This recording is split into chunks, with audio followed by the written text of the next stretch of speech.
Boa noite, pessoal. Estamos dando aqui continuidade às nossas entrevistas, nosso canal de entrevistas.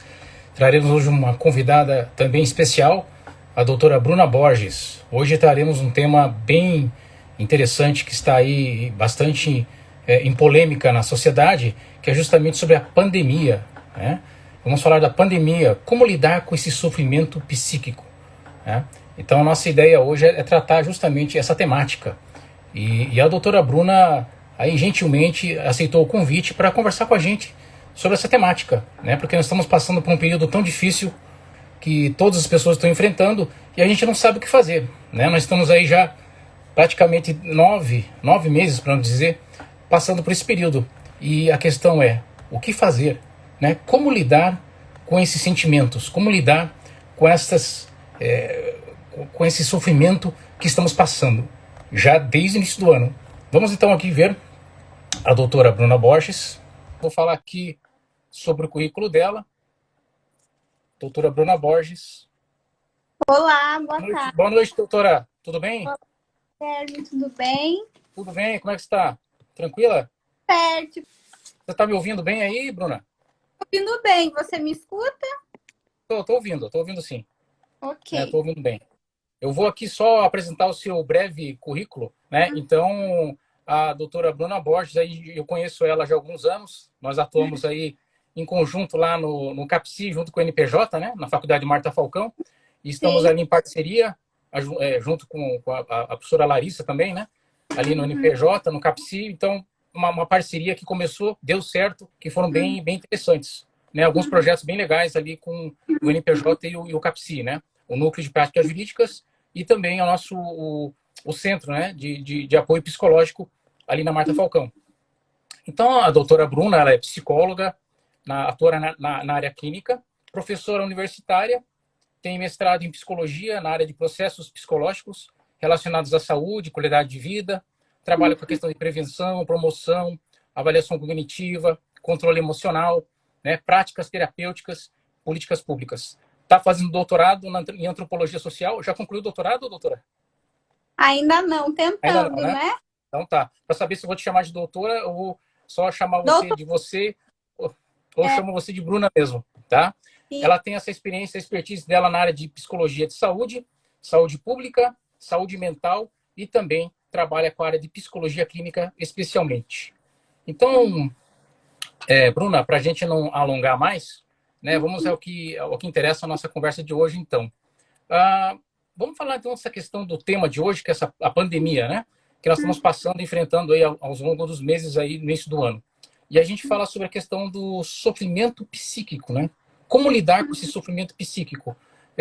Você poderia aí, Bruna, dizer para o pessoal, para todos aí, para os internautas, né, e para os interessados, o que seria esse sofrimento psíquico?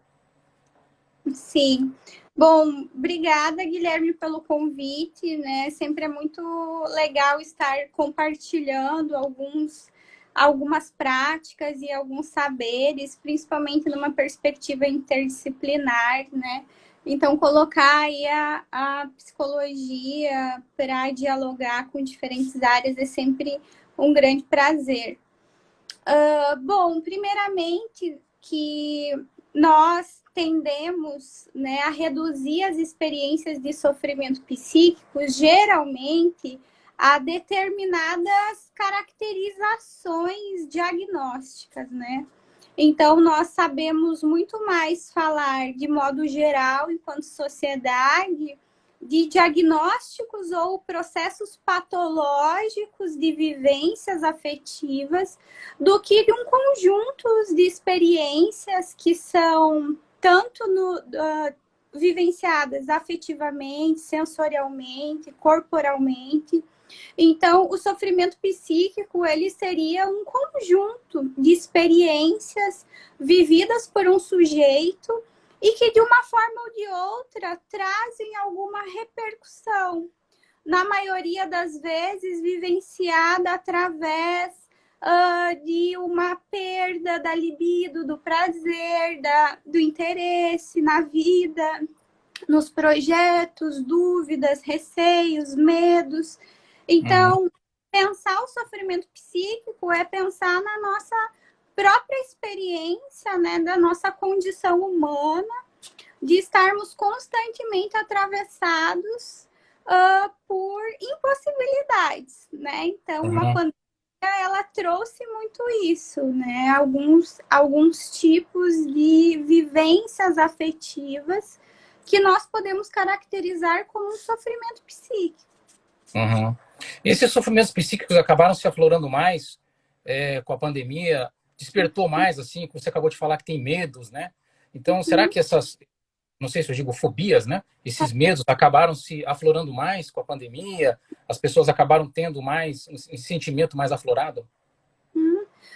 Então, quando nós vamos pensar na experiência do medo, da angústia ou do pânico, isso seria Uhum. assim, uma questão muito vasta, né? Porque elas estão ligadas a várias sensações e elas não são vivenciadas dentro de uma massificação afetiva. Então, Uhum. cada sujeito, ele vai ter uma experiência de medo, de sofrimento, de perda, de angústia, que vai ser muito particular.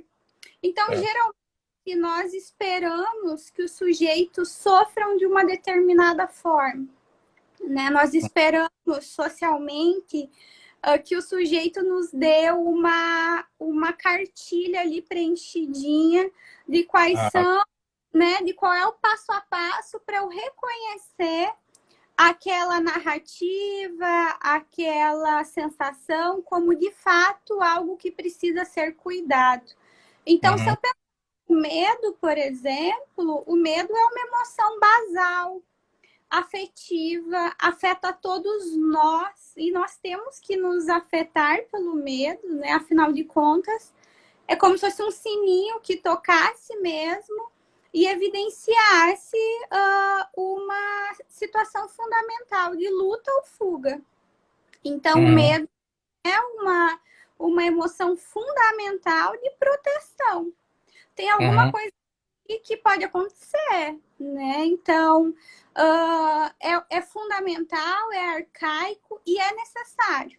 Então, às vezes, nós vivenciamos o medo diante, por exemplo, de uma pandemia, muito Uhum. ligado a uma sensação de privação ou a um sentimento de confinamento que nos Certo. retira possibilidades da vida, né? Então, todas as pessoas que atravessaram a pandemia trabalhando ou não, né, precisando manter suas atividades ou não, elas de alguma forma tiveram seus projetos de vida ou em suspensos ou de alguma forma precisaram mudar em decorrência das questões mesmo práticas da vida. E isso gera angústia, gera medo, então olhar para essa emoção, né? Olhar para esse afeto do medo, desse pânico, desse terror, é fundamental, né? Nós precisamos falar sobre isso sem que ele precise estar atrelado a uma categoria diagnóstica, que é o que nós vemos muito hoje. Uhum. Então é feito tipo uma anamnese, né? Vocês pegam, colhem esses dados desse paciente, né? Dessa suposta pessoa, e vocês vão fazer um tratamento. Vou dizer assim a pergunta. Então, com o efeito, com a pandemia, né? Que deixou a gente todos trancafiados aí por meses, aí nós vamos completar praticamente um ano que vem. Uhum. Isso acaba sendo um agravante, então, Bruna, para essas pessoas? Sim, na verdade, eu estou falando aqui a partir de uma perspectiva bem específica, que é a da psicanálise, que Uhum. vai olhar essa vivência afetiva do medo e da angústia como algo fundamental da nossa existência. O que Uhum. acontece é que normalmente nós somos estruturados para ter vários dispositivos, circular em vários espaços, ter uma rotina de vida que de alguma forma se segmente. Então, com uma pandemia, com a situação principalmente do isolamento, das pessoas se perceberem confinadas no âmbito doméstico, aquelas, claro, que puderam estar, porque muitos precisaram continuar trabalhando, mas aquelas que se viram com seus espaços de sociabilidade e de satisfação restringidos ou retirados de alguma forma, foram requisitados a confrontar muitos dos seus projetos, e isso não veio sem angústia. Então, eu poderia dizer que a pandemia ela não criou algo novo do nada, mas ela agravou, potencializou, fez alguns sintomas serem olhados, fez algumas relações familiares se tornarem insustentáveis, porque isso também gera o sofrimento do sujeito, ele está na relação com o outro, né? Então, os pais com os filhos, as aulas em casa, tudo isso, né, trouxe muito essa dimensão da angústia, da intolerância, do cansaço, e os sujeitos precisaram lidar com isso sem muitos recursos psíquicos mesmo, porque não é algo do cotidiano da nossa sociedade, né? A nossa sociedade é uma sociedade marcada pela produção, pela produtividade, essa subjetividade, esse sofrimento, ele não é um marcador importante, né? Então, na pandemia, ele passou a ser, porque essa experiência de isolamento, ela deu uma brecha possível para que nós pudéssemos falar sobre essa condição humana de desamparo, de medo diante da morte, de sofrimentos que precisavam ser acolhidos, e não existia um espaço para isso, ok? A gente acabou de passar, Bruna, pelo Setembro Amarelo, né? Aliás, acabou aí ontem, né? Esse período. E será que, então, com a pandemia, a gente teve aí mais casos de, vamos dizer assim, não só de pessoas depressivas, mas também violência doméstica familiar, né? Ou até, em últimos casos, aí, suicídio? Será que isso aí chegou a agravar, né? A acionar uma luz, né? De alarmar mais as pessoas, né? Nesse caso, né? Cria esse estado de alerta nas pessoas? Porque nós, como se nós ficássemos sem um repertório possível para administração da vida cotidiana. A vida se apresentou de uma forma como ela jamais havia sido. Então, eu sou convocado a ocupar um papel diferente socialmente, né? Aquela vida, ela se degradou. E o que eu posso ser agora? Então, isso agrava os processos já em andamento, principalmente, né, de um sujeito. Aí nós poderíamos pensar a depressão, que tem como um sintoma fundamental essa incapacidade ou esse amortecimento, digamos assim, da nossa experiência de prazer. Então, um sujeito que ele vivencia esse cotidiano através dessa experiência de perder a sua relação com o desejo, e essa impossibilidade ela vai se transformando e evoluindo para um estado de impotência diante da vida, diante do seu destino, diante dos seus projetos. Isso acaba, sim, possibilitando situações catastróficas. Porque aí eu posso produzir, né, sim, uma ação, eu posso ter um desencadeamento aí de uma tentativa de suicídio, a própria violência doméstica desencadeada por essa potência que fica nesse caldeirão fervilhante, né? Então, sim. Aqui a Fabiola Rebelo, que é uma colega minha, né, advogada, ela comenta que, em muitos casos, a pandemia foi a gota d'água, né, para disparar uma depressão em desenvolvimento, né? Então, interessante o comentário dela aqui, né, nesse sentido, né? Também isso que você está falando aí, né, tem muito a ver. Assim, Bruna, então vamos falar da depressão, assim, que parece que mais assola a sociedade, né? A depressão teria níveis diferentes? A depressão hoje, assim, acho importante nós falarmos, a depressão hoje, ela chega quase que como a forma final de reconhecimento do sofrimento psíquico. Então, nós estamos sempre falando sobre a depressão como uma categoria de reconhecimento de que alguém está sofrendo. Mas nós precisamos ter um pouco de cuidado, porque às vezes nós só conseguimos falar do nosso sofrimento se estivermos falando a partir desse quadro diagnóstico. Então, a depressão é um diagnóstico psiquiátrico, né, que surge, então, para dar corpo ou caracterizar uma doença, né, um transtorno mental que ele vai ser constituído de quê? De sentimentos de tristeza, perda de interesse nas atividades ou em ações que nos momentos anteriores trazia prazer, e pode levar a uma série de problemas emocionais ou físicos. Então, a dificuldade da pessoa cumprir suas atividades, o trabalho. Então, a depressão hoje, digamos que é um foco, é um problema já social da modernidade, mas sempre um sujeito que se diz depressivo se trata realmente de uma depressão. Então, acho que a contribuição da minha fala é que acaba que nós colocamos muita coisa dentro de um sofrimento para dar um nome, que essa pessoa tem depressão ou ansiedade. Então, tudo ou é ansiedade ou é depressão.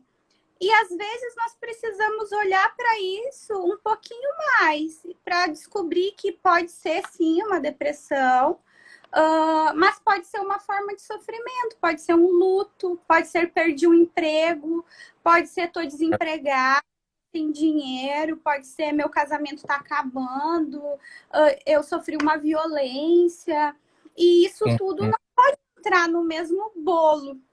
Então, uma pessoa que vive um processo de perder um ente querido, no fim de um relacionamento, ela está vivenciando uma experiência de sofrimento que faz com que a pessoa tenha sinais e sintomas de um desinvestimento na vida, mas essa pessoa não pode ser considerada depressiva.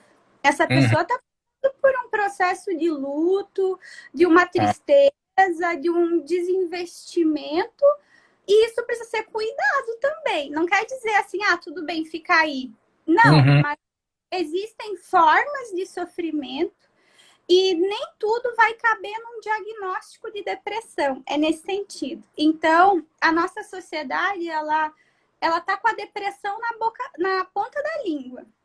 Mas muitas vezes a pessoa chega no consultório e não é uma depressão. E ela já está medicada, e ela já está fazendo uso de uma série de medicações e ela não melhora, por exemplo. Entende? Isso então, pode, assim... Então, pode estar ligado também com uma síndrome de pânico ou um toque, né, que é um transtorno obsessivo compulsivo, que acaba, eu não sei se isso desencadeia isso, ou a pessoa já pode vir com isso, ou se agrava para essa situação. Não sei se você pode esclarecer.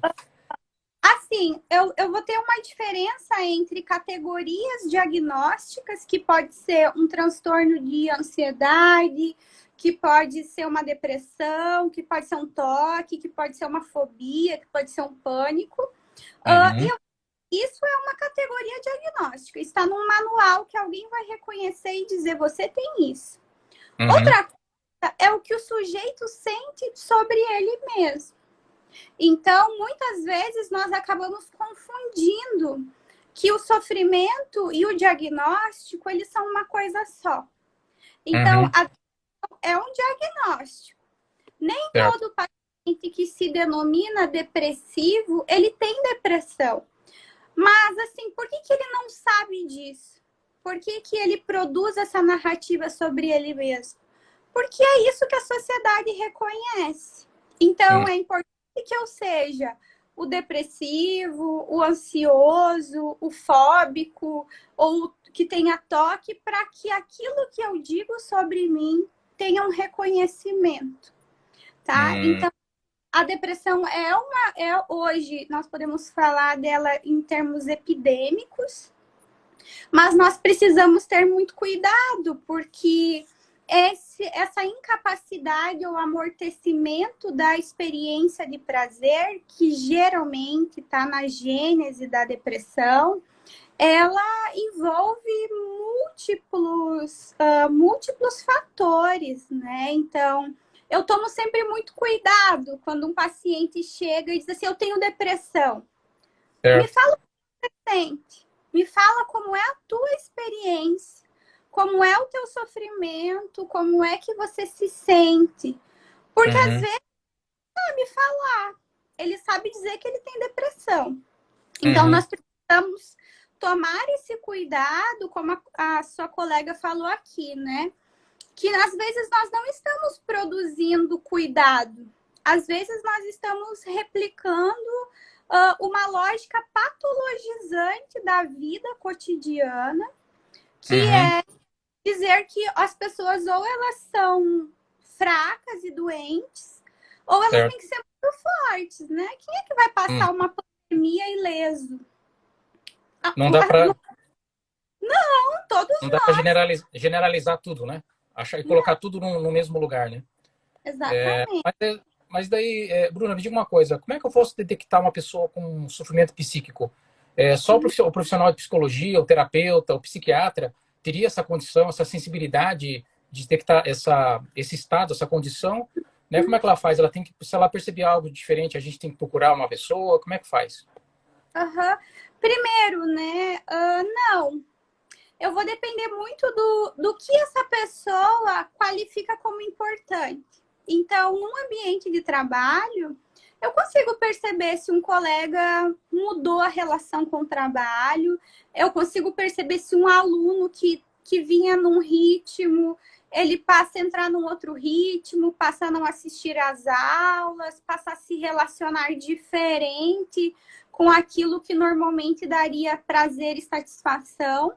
Qualquer pessoa, né, ela teria condições, claro, se ela se disponibilizasse a esse olhar, de ter um mínimo de opa, tem alguma coisa aqui que não tá mais como era antes. Pode ser um filho, pode ser um sobrinho, pode ser um neto, pode ser qualquer pessoa.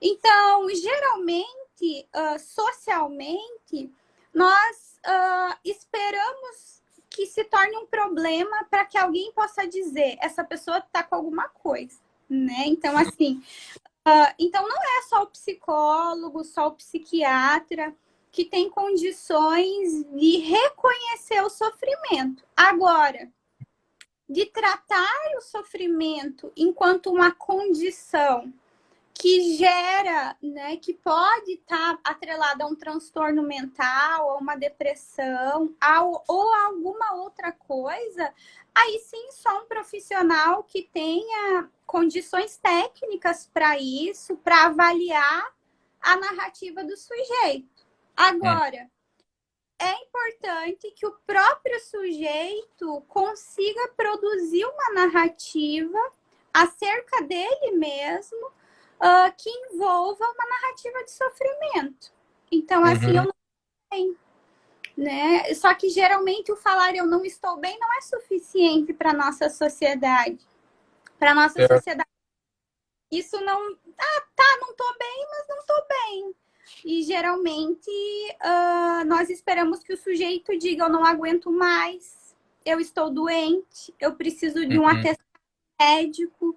Então, às vezes nós aguardamos que o sofrimento se torne um diagnóstico para que ele possa ser acolhido. Então, Mas daí, nesse caso, Bruna, seria aconselhável você forçar a ida dessa pessoa nessa condição no profissional competente, ou essa pessoa tem que partir por conduta própria, ela por autonomia própria vai e busca ajuda profissional? Como é que nesse caso a gente tem que fazer? Vai depender de vários fatores. Por exemplo, é uma criança, é um adolescente. Tá. Porque uma criança e um adolescente, dificilmente eles têm autonomia para dizer se eles vão ou se eles não vão. Já começa por aí, né? Geralmente, falando de um público que ele é tutelado, que ele está tutelado pelos pais ou está institucionalizado, essa já é uma demanda que surge por outra pessoa, né? Meu filho precisa de um psicólogo. Então, independe se a criança quer ir, se o adolescente quer ir, ele vai. E aí lá ele descobre, né, se aquele espaço é um espaço que ele consegue produzir alguma coisa. Agora, no caso de um adulto, é importante sim que esse adulto ele se sinta minimamente, né, como com uma demanda para buscar esse atendimento. Seja porque ele já percebe ele já percebe algum tipo de dano, algum tipo de perda psicológica, ou porque ele já percebe algum tipo de perda, algum tipo de dano físico. Por exemplo, a própria depressão tem alterações do sono, a pessoa ou não consegue dormir, ou dorme muito, tem uma alteração alimentar muito ativa. Então, como é que esse sujeito para de comer, não consigo dormir, isso vai ter uma repercussão no meu trabalho. Então, tudo isso precisa atravessar o próprio sujeito. Então, é importante, sim, que a pessoa, ela abra isso como uma possibilidade. Senão, ela não volta e ela não fica em acompanhamento. Já a criança e adolescente, eles não têm muita opção. Eles são meio que... Tu vai de qualquer jeito e se tu não gostar, fica aí, né? Até um idoso, né? Às vezes também tem que ter um acompanhamento, né? Não, como uma criança, adolescente, né? Quero te perguntar mais aqui, Bruna, quais tipos de terapias são mais recomendáveis nessa situação daí? Quando a pessoa ela busca essa ajuda, né? Porque me parece que a profissão de vocês é muito parecida com o advogado, né? A pessoa só busca quando a coisa já está, né? Quando a coisa está ruim, quando a pessoa está sendo processada, né? Quando a pessoa já foi, né? Foi condenada aí numa sentença. Então, me parece que na área de psicologia é uma coisa meio semelhante, né? Sim, é bem comum que as pessoas cheguem no consultório já com uma narrativa bem definida do que está causando sofrimento, né? E na maioria das vezes é ansiedade ou é depressão. Isso vem forte. Então, assim, quando eu falo é preciso ter cuidado para não colocar tudo no mesmo lugar, eu não estou desqualificando que existam muitos casos de pessoas que vivenciam realmente uma melancolia, que vivenciam essa incapacidade, o amortecimento dessa experiência de prazer. Agora, é a pessoa que escolhe o profissional. Então, assim, o que eu posso te dizer? Eu trabalho com a psicanálise. Então, por exemplo, um paciente que ele gosta de tema de casa, porque tem paciente que gosta de tarefinha, metas, coisas para ele fazer, é um paciente que ele não vai curtir o meu atendimento, né? Por quê? Porque a psicologia tem diversas abordagens. E apesar de todas terem o mesmo objetivo final, que é a redução do sofrimento e a melhora da qualidade de vida da pessoa, elas vão por caminhos técnicos e metodológicos muito diferentes. Então, geralmente, o sujeito, ele experiencia, por exemplo, uma abordagem, não se adapta, vai para outra abordagem. Então, vai depender muito mais do que a pessoa está procurando, daquilo que ela se sente confortável, do que o profissional tem a oferecer. Porque cada abordagem, cada perspectiva teórica vai ter um conjunto de técnicas e métodos que são válidos dentro de uma teoria.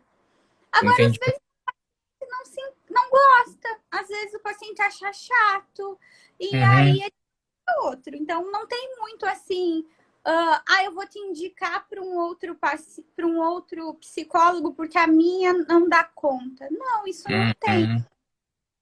Ok? Às vezes o paciente se identifica com outro tipo de terapia, né? Com outro tipo de terapia cognitiva, né? Assim, e existe casos assim, Bruna, que um psicólogo, aí teria que saber a diferença entre o psicólogo e o psiquiatra, né? Que que um psicólogo pode encaminhar um paciente com um estado mais grave, se é que pode dizer assim, para um médico psiquiatra, porque eu não sei, eu sou leigo, mas até onde eu sei, vocês não podem fazer prescrição de remédio, né? Então tem essa questão dessa limitação, né? Uhum. Sim, então assim, a prescrição medicamentosa é um recurso terapêutico, assim como a terapia, a medicação, ela é terapêutica. Quando que nós avaliamos que um sujeito, ele precisa também de um psiquiatra? Quando eu digo assim, ele precisa também, é porque o trabalho do psiquiatra e o trabalho do psicólogo, eles são complementares, é um projeto terapêutico que não se exclui. Então, às vezes eu preciso inserir uma medicação, por exemplo, um adolescente que está num risco de suicídio, está num nível de sofrimento que não dorme ou não come. Eu preciso, às vezes, inserir um recurso neuroquímico, uma medicação, para que nós possamos trabalhar melhor a parte terapêutica dentro do consultório. Então, esse trabalho ele é muito importante quando você identifica que o paciente precisa, para um pouquinho de alívio também do seu sofrimento, de uma medicação. A medicação ela pode ser um divisor de águas. São todos os casos que precisam de uma medicação? Não. Mas se eu tenho com vários tipos de alterações, principalmente do sono, da fome, com alguns tipos de disfuncionalidades da vida cotidiana, uma medicação pode ser muito importante para que ele consiga respirar, para que ele consiga se engajar num processo terapêutico. Então, é bem legal, tá, que nós trabalhemos juntos com o psiquiatra, não assim, eu vou mandar para o psiquiatra. Nós vamos trabalhar juntos. Entendi. Tem aquele meio que, acho que um tabu da sociedade, né? Que eles falam assim, ele tá tomando remédio tarja preta, né? Então, esse cara é maluco, né? Esse cara é maluco, é doido, né? E não é isso, né, Bruna? Assim, não tem nada a ver uma coisa com a outra, né? Não, porque a nossa sociedade, ela é uma sociedade medicada, né? Nós nunca consumimos, enquanto sociedade, nunca tivemos tanto acesso a medicações e nunca nos medicamos tão cedo, né? As crianças já são super medicadas para essa lógica de produção da vida, né? Até assunto para uma outra oportunidade, mas assim, hoje em dia não está aprendendo direito, dá uma Ritalina que ela tem TDAH, que ela tem algum tal, né? Então, assim, quando nós falamos sobre o sofrimento de uma certa forma, nós precisamos lembrar que nós somos uma sociedade que se relaciona com a medicação de uma forma abusiva, de uma forma muitas vezes que se eu não tiver essa medicação eu não vivo, né? Então, isso é bem comum. Acaba se tornando quase que um dependente químico aí, né? Se for o caso aí. Exatamente. Eu vi um caso desses, você falou da Ritalina, né? Tem um conflito judicial, né? Então, me parece assim que, será que é importante a gente ter várias visões de vários profissionais, né? Para se chegar a uma conclusão, inclusive um perito, né? No caso, um perito judicial, né? Porque você não pode simplesmente chegar, não, dá esse remédio para ele aqui, vamos deixar assim, como se fosse uma opinião, né? Isolada e absoluta, né? Eu acho que você tem que tomar cuidado, né, Bruna?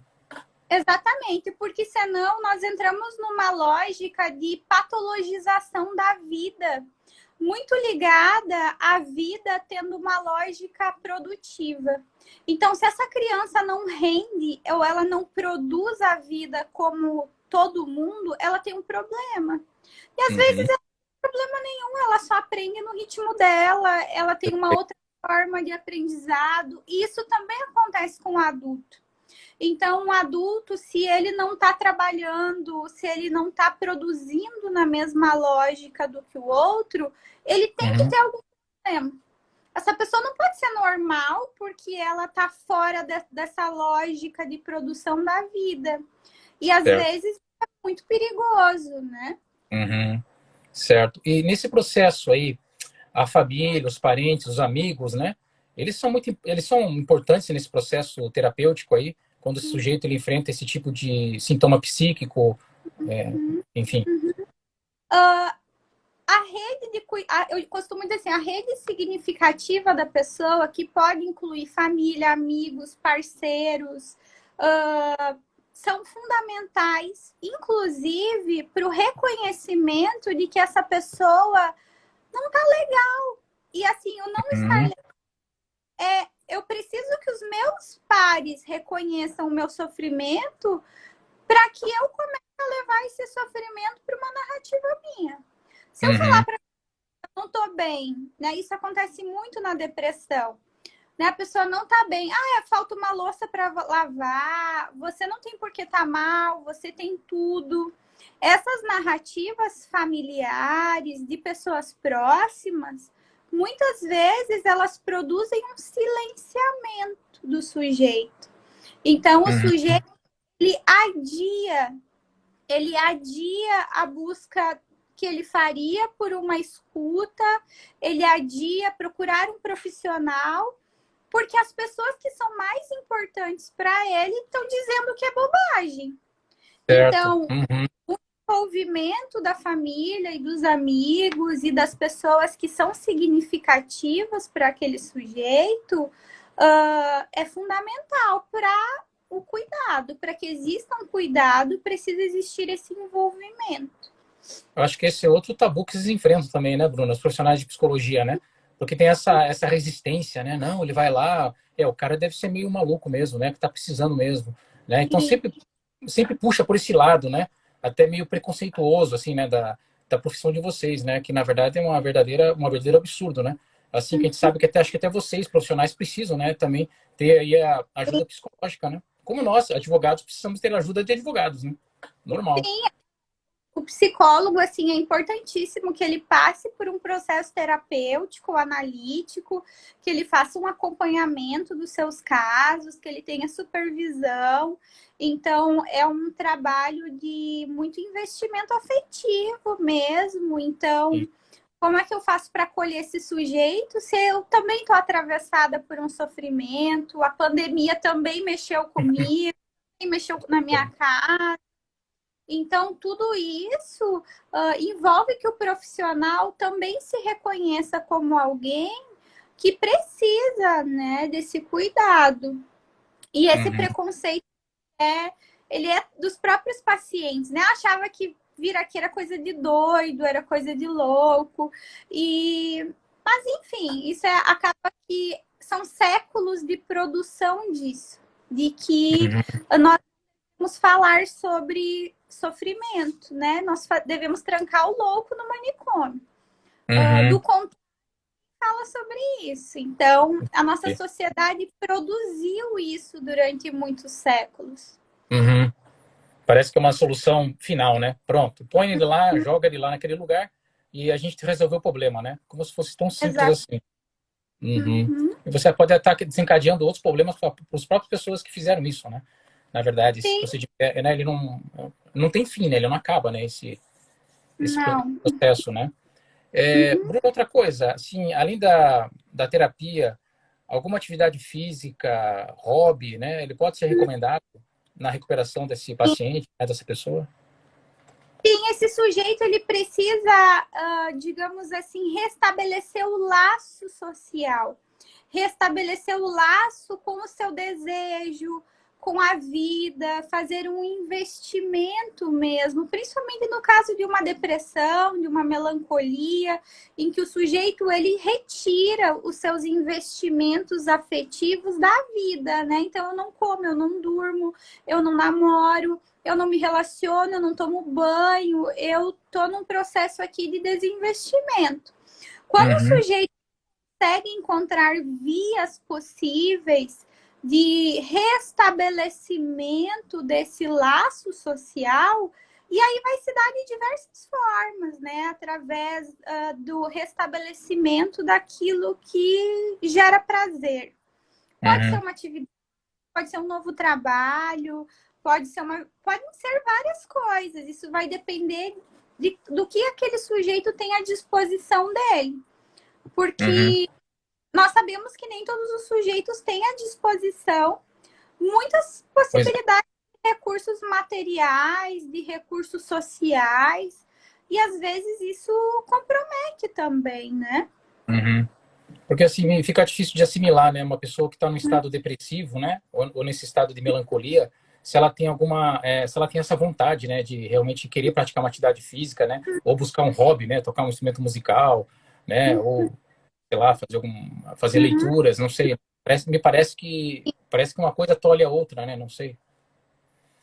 É difícil, assim, a pessoa ela precisa fazer realmente um esforço em direção à vida, mas não no sentido de se você quer, você consegue, mas no sentido Hum, mesmo de encontrar motivos, de encontrar razões que a façam querer novamente, que a façam desejar novamente, que a façam querer amar novamente, né? Se todo mundo aqui pensar o fim de um relacionamento, todo mundo já uhum, jurou que nunca mais ia namorar vida, né? uhum, Você tá ali, não, quem sabe é legal, quem sabe dá. Então, isso também é um processo importante de reinvestimento, de não, eu acho que eu vou tentar novamente. Então, um hobby, uma atividade, isso tudo vai sendo produzido pelo sujeito num processo. Não vai ser automático, não vai ser de uma hora para outra, mas vai ser num processo, num movimento mesmo, tá? uhum. Porque quando você fala aí num estado depressivo, né? Que pode chegar até efeitos mais nefastos, né? Me parece que às vezes a pessoa ela não consegue sair desse, né? Ela não consegue sair, ela fica presa nesse. E eu não sei qual que seria a recomendação mais certa quando você desconfiar que uma pessoa está passando por esse estado de depressão, não sei, profunda, né? Eu não sei como é que a gente pode ajudar essa pessoa, como é que a gente pode auxiliar ela, né, nesse caso. No caso de uma condição de sofrimento psíquico intensa, vamos pensar a própria depressão, eu preciso entender que essa pessoa ela precisa de uma intervenção especializada. Não é falta de Deus, não é você Uhum, cuidar da casa. Às vezes nós criamos uma ideia de que qualquer pessoa pode falar sobre a depressão, né? Então, uhum, assim, ser amarelo, abrace uma pessoa. Isso é uhum, uma ação, porque ninguém consegue acolher uma pessoa num estágio de sofrimento intenso, como um processo de depressão ou melancolia, através de um abraço, né? uhum, Ele precisa receber o cuidado devido, a atenção devida dentro de uma escuta qualificada, dentro do uhum, cuidado. A família e os amigos identificando e podendo propiciar isso para o sujeito, isso é cuidado. Agora, eu não posso lidar com uma condição de extrema vulnerabilidade psíquica dentro de uma vulgarização, de que essa uhum, pessoa de abraços e beijinhos, ou de como se produz muito uma narrativa que é super danosa, né? Essa pessoa precisa mais de Deus. Não, pera lá, eu tô falando de uma condição grave de sofrimento uhum, e de e o cuidado que nós podemos ter nesse momento é ofertar uma escuta qualificada, especializada, num ambiente adequado. uhum. Porque às vezes me parece que o processo de perda, né, esse processo faz parte, né, da evolução, inclusive da pessoa, né, da condição humana, né, quando a pessoa tem uma perda, né, quando ela passa por um sofrimento muito grave, né, quando ela perde o emprego, quando ela termina, como você acabou de falar, né, termina um relacionamento, né, então me parece que isso faz parte da nossa vida, né, para a nossa própria evolução, né. Sim, por isso que nós vamos ter essas formas de sofrimento. Algumas serão muito mais danosas, algumas serão vividas pelos sujeitos realmente como uma impossibilidade de estar na vida, de estar com o mundo, e outras não. Outras elas fazem parte do nosso processo mesmo de falta, de que a vida realmente nos castra, nos priva. Então, nós precisamos olhar para isso entender que vão existir vastas possibilidades de compreensão do sofrimento, do medo, da angústia. Uhum. Algumas são mais danosas para o sujeito e elas precisarão de um manejo diferente. Outras, como a perda de um ente querido, um desemprego, uma pandemia que faz com que os teus projetos de vida, faz com que a viagem que você sempre quis fazer, o casamento que você sempre quis ter, você livre dos filhos, né, os filhos bem longe na escola, e agora eu não posso lidar com a vida fora daquilo que eu organizei. Isso também pode ser muito danoso para uma pessoa. Então, mas assim, pensar uma vida, pensar a nossa existência sem essas experiências de angústia, de medo, de desamparo, é impossível. Elas nos constituem. A vida com pandemia ou sem pandemia é um constante atravessamento de impossibilidades. Eu queria, mas não dá, mas agora eu não posso. E a sociedade está se confrontando com isso. Nós vínhamos uma lógica de produção da vida capitalista de um motorzinho que nunca para. Então, agora, o que a pandemia propiciou? Um terreno para que todos esses medos, para que todas essas sensações, elas não tivessem mais para onde ir, né? Então, eu preciso focado, eu tô privado, eu tô sem condições, e aí isso propiciou que muitas pessoas dissessem, olha, não dá mais, eu tô mal, eu não tô bem, e eu preciso fazer alguma outra coisa da minha vida, né? Então, acho que a pandemia, ela fez com que estivéssemos mais dispostos a confrontar a nossa condição humana de que temos medo da morte, de que não queremos morrer, de que as nossas vidas são frágeis, de que não importa a cirurgia plástica que eu faça ou o plano de saúde que eu tenho, se a minha estrutura social ela não me der condições, eu morro, né? Então, eu acho assim, eu não sou de todo achando que a pandemia é um grande problema. Eu acho que a pandemia ela trouxe algumas reavaliações. Um despertar, talvez. Deixa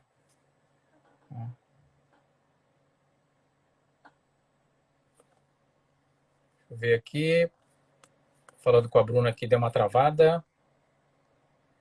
Bruna, você está me ouvindo?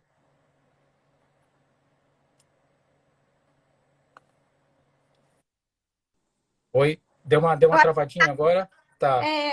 Eu tava falando que a pandemia, como você disse, acaba sendo um despertar, né? Ela convocou os sujeitos e convocou os sujeitos de um modo geral a lidar com aquilo que normalmente fica escondido, que é a nossa fragilidade diante da vida, diante das perdas, diante dos nossos projetos, né? Tu perguntaste no início, você já concluiu seu doutorado? A pandemia o meu projeto de conclusão do doutorado, como atravessou o projeto de todos nós. E isso nos convoca, né? Isso gera sofrimento de uma forma muito presente. Mas eu acho que não existe uma possibilidade sem o sofrimento, né? Nem tudo é alegria na vida, né, Bruna? Nem tudo é um mar de rosas, né? Eu acho que todas as pessoas têm medo, né? Têm fobia, tem fase de depressão, né? Eu acho que todos nós, todos os seres humanos, é que a gente não sabe identificar, a gente não tem essa percepção do profissional, né? Mas me parece que todos nós ou já passamos, né? Estamos passando ou iremos passar por um estado depressivo na vida. Eu acho que isso aí faz parte, né? Como são as fobias, né? Como é também a desesperança, né? Que nós estamos tendo aí nesse momento aí de sai vacina, não sai vacina, né? Quando é que vai acabar a pandemia? Quando é que a gente volta a ter uma vida normal, né? Quando é que a gente volta a tomar, né? A retomar a nossa economia, né? Eu vou chamar isso tudo que tu disseste, eu vou dizer assim, todos nós vamos ser atravessados pela angústia, pelo medo, pelo pânico, E essa angústia, esse medo e esse pânico podem desencadear processos diagnósticos mais sérios, né? Então, Certo. assim, eu posso vir a desenvolver um processo depressivo, um processo fóbico, um medo absurdo. Posso, essa é da minha Uhum. condição, eu preciso ficar atento a mim, aos meus afetos. Eu até, completando o que você falou tem muito sentido. Porque não é por causa da pandemia que nasceu a depressão, né? Me parece que isso eu tinha lido até na OMS, né? Que é uma das maiores doenças do mundo, né? O que acomete as pessoas no mundo é a depressão, né? Então, quer dizer, isso não é uma coisa que veio agora, né? Isso eu acho que veio desde que o homem é homem, né? Isso aí não é uma coisa, não é uma novidade, né?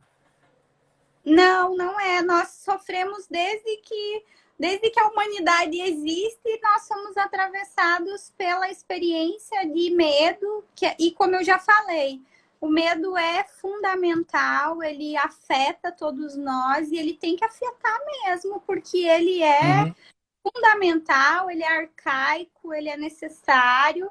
Só que a forma como nós vivenciamos o medo, ela é determinante. O medo pode se uhum, tornar público, ou eu luto ou eu fujo, né? Então, o aham. medo. Então, mas enfim, é uma discussão bem complexa para. Ah, bem filosófica, né? Porque se eu começar, você falou da morte, né? Quem que não tem medo da morte, né? Quem que não tem medo do desconhecido, né? Eu acho que começa por aí, né? A pergunta, né? Uhum, É uma coisa bem difícil. exatamente. Bruna, então tá, nós estamos chegando aqui no fim da entrevista. Eu quero agradecer muito a sua participação aí, né? Gentilmente que você aí cedeu um pouco de seu tempo, né? Entre aulas e consultas clínicas para Uhum. conversar com a gente. E eu gostaria que você fizesse suas considerações finais aí, seus agradecimentos, pedidas. Eu quero agradecer, né, Guilherme, como tu já disseste no início, nós já trabalhamos juntos na universidade, nessa troca entre o direito e a psicologia, e eu cada vez mais busco esses espaços interdisciplinares para além da nossa própria lógica de pensar. Então, eu acho sempre espaços muito pertinentes, acho que Uhum, precisa falar mais sobre as formas de sofrimento, a nossa constituição enquanto sujeitos, porque senão nós só falamos sobre diagnósticos, né? Então, acho que a minha fala hoje veio muito para provocar um pouco, né? Para dizer, uhum, espera lá, que às vezes as coisas são um pouquinho mais extensas, né? Um pouquinho mais, tem alguma outra coisa aqui atrás, né? Não uhum, basta que tenho depressão, não basta dizer que tu tens depressão. O que que eu faço com isso? Como é que eu uhum, vivo isso? Então, às vezes nós precisamos olhar por um outro lugar. E uhum. acho esses momentos eles propiciam isso, né? Que nós tenhamos uma nova narrativa ou pensemos a partir de outros lugares.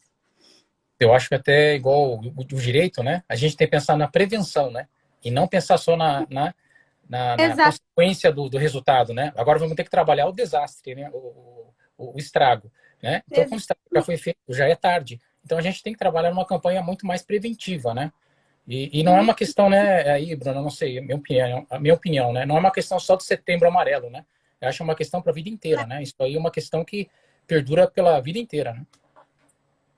Eu nem falei do Setembro Amarelo porque eu sou super crítica com essas campanhas de mensais, porque elas não cumprem um papel social de requisição de serviços, né? Nós não temos serviços disponíveis, precisa existir uma maior responsabilidade do Estado com Uhum, relação às doenças e os transtornos, né, mentais, a saúde mental. Então, assim, uma campanha para o suicídio, tá? Onde estão os serviços? Onde estão as clínicas? Onde estão o SUS? uhum, Qual atendimento na saúde possível? Porque eu não tenho para onde levar, não tenho para que equipe acionar. Então, a discussão ela é muito mais complexa, ela envolve uma responsabilidade a nível estrutural, né? O Estado tem responsabilidade, nós temos responsabilidade, mas sem serviços, eu não estou fazendo nada, eu tô produzindo uma narrativa que ela perde seu efeito. Uhum. Com certeza. Ó, temos aqui o Léo falando que foi ótimo a tua fala, Bruna. O Eduardo, ótima como sempre. Aí tem a Renata também, excelente profissional, foi minha professora na UBRA, né? Então tem uns fãs aí seu já aí na live aqui, Bruna. Legal. Bruna, então quero agradecer novamente a tua participação. Estamos chegando aí nos 5 minutos finais, daqui a pouco o Instagram corta a gente, né? Tudo E agradecer novamente aí pela nossa parceria, né? Espero que a gente continue aí com as nossas ações sociais, nossos projetos ali entre o NPJ e o CAPSI, né? Na Marta Falcão. E vamos bola para frente, né? E eu agradeço então a sua participação mesmo aí, para ter esclarecido, né, para a sociedade, para os internautas, essas informações tão importantes aí com relação ao sofrimento psíquico. Obrigada, Guilherme. Até a próxima. Obrigado. Tá bom, até a Tchau. próxima. Fala aí. A gente se encontra, espero que presencialmente, né? Quem Em sabe, breve. né? Vamos estar. Tchau, Tá tchau. bom. Tchau, tchau. Obrigado.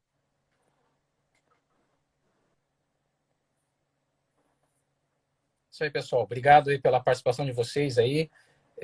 Tiveram até alguns questionamentos. Eu acho que a fala da doutora Bruna foi muito legal. Trouxe alguns ensinamentos aí.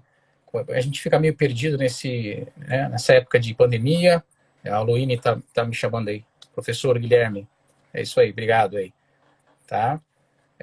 Obrigado aí pela participação aí. Tá? Vocês estão aí. Né? Próxima vez a gente abre para questionamentos aí. E eu acho que foi bem esclarecedor, né? Porque às vezes a gente tem aí certos preconceitos e tabu com relação, né, a esse assunto de depressão, né, de consultar um psicólogo, de ir no terapeuta, de procurar um psiquiatra.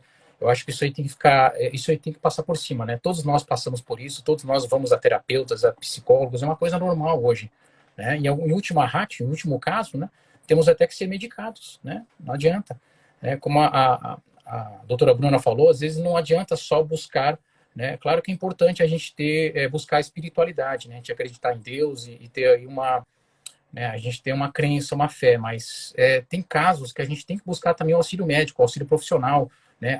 A ciência, a biologia, a medicina, ela tem evoluído tanto que a gente tem que buscar, né, esses recursos, né, para fim de que a gente não padeça e não chegue num estado muito mais grave, né, do que entramos. Então, acho que por isso que a gente traz essas lives aí esclarecedoras para a gente discutir, tá? E eu estou aberto aí, pessoal, a sugestões. Para quem não assistiu essa entrevista de hoje, vai no meu canal lá, tá? E todas essas entrevistas eu vou fazer o upload delas e vão estar disponíveis para vocês assistirem, tá? Com tranquilidade, com calma, lá no meu canal, tá? E me sigam aí no Instagram para a gente também aumentar aí a minha popularidade, para a gente continuar com programas bem interessantes aí e trazer temáticas bem legais para vocês, tá ok, pessoal? Obrigado, abraço, beijo a todos e muito obrigado pela participação de vocês, pela paciência. Valeu? Até mais.